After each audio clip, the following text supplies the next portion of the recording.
खबर यह है कि केंद्र सरकार लोकसभा की ताकत 543 से बढ़ाकर 850 करने की तैयारी में है। इसमें राज्यों के लिए 815 और केंद्र शासित प्रदेशों के लिए 35 सीटें प्रस्तावित हैं।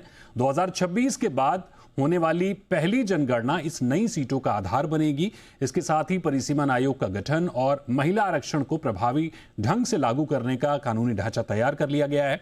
इस खबर को एक बार विस्तार से समझाइए नीरज।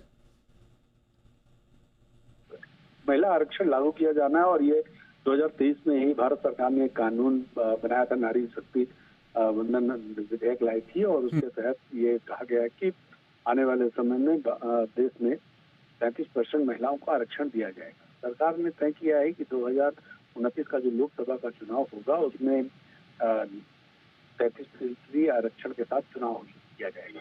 लेकिन इसी के साथ जब 33% आरक्षण होता है तो उसी में सरकार ने तय ये भी कर लिया है कि अब सीटें भी बढ़ाई जाएं। तो माना जा रहा है कि जितनी सीटें अभी हैं उसका 50% सीटें बढ़ा दी जाएंगी। जिस राज्य में जितनी सीटें हैं लोकसभा की उसकी 50% बढ़ाई जाएंगी और बाद में 33% उसी जो बढ़ी हुई सीटों में से 33% महिलाओं के लिए आरक्षित कर दी जाएगी।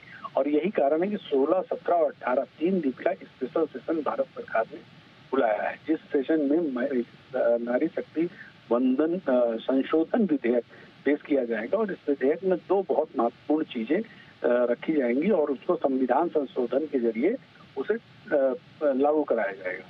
पहला ये कि सीटें बढ़ाई जाएंगी लोकसभा की और उसके लिए बाकायदा प्रपोजल तैयार हो चुका है, प्रस्ताव भी भारत सरकार ने भेज दिया है। अब जो लोकसभा की सीटें होंगी वो करीब 815 होंगी। अगर केंद्र शासित राज्यों में भी जो बढ़ाएंगी उसके आधार पर ये करीब 850 सीटें होती है। 35 सीटें केंद्र शासित राज्यों में और 815 राज्यों में। तो ये 850 सीटों का प्रपोजल ऑलरेडी सरकार ने पेश कर दिया है। दूसरा प्रपोजल उसमें ये रहने वाला है, जब विधेयक पेश किया जाएगा और संशोधन किया जाएगा तो उसमें दोनों चीजें रहेंगी। एक तो प्रस्ताव उसमें रहेगा सीटें बढ़ाने का और दूसरा प्रस्ताव ये रहेगा क्योंकि जनगणना 2027 2029 लोकसभा चुनाव तक कंप्लीट नहीं हो पाएगी, इसलिए 2011 की जनगणना के आधार पर ही 2029 का लोकसभा चुनाव कराया जाएगा। तो बिल्कुल, यानी एक तरह से जनगणना आधार बनेगी और संसद की जो शक्ति है एक तरह से नए सीटें बढ़ेंगी और वो बढ़ती हुई दिखेगी। बहुत शुक्रिया करेंगे आपका नीरज हमारे साथ जुड़ने के लिए। इस खबर पर फिर से आपके साथ जुड़ेंगे और विस्तार में बात करेंगे।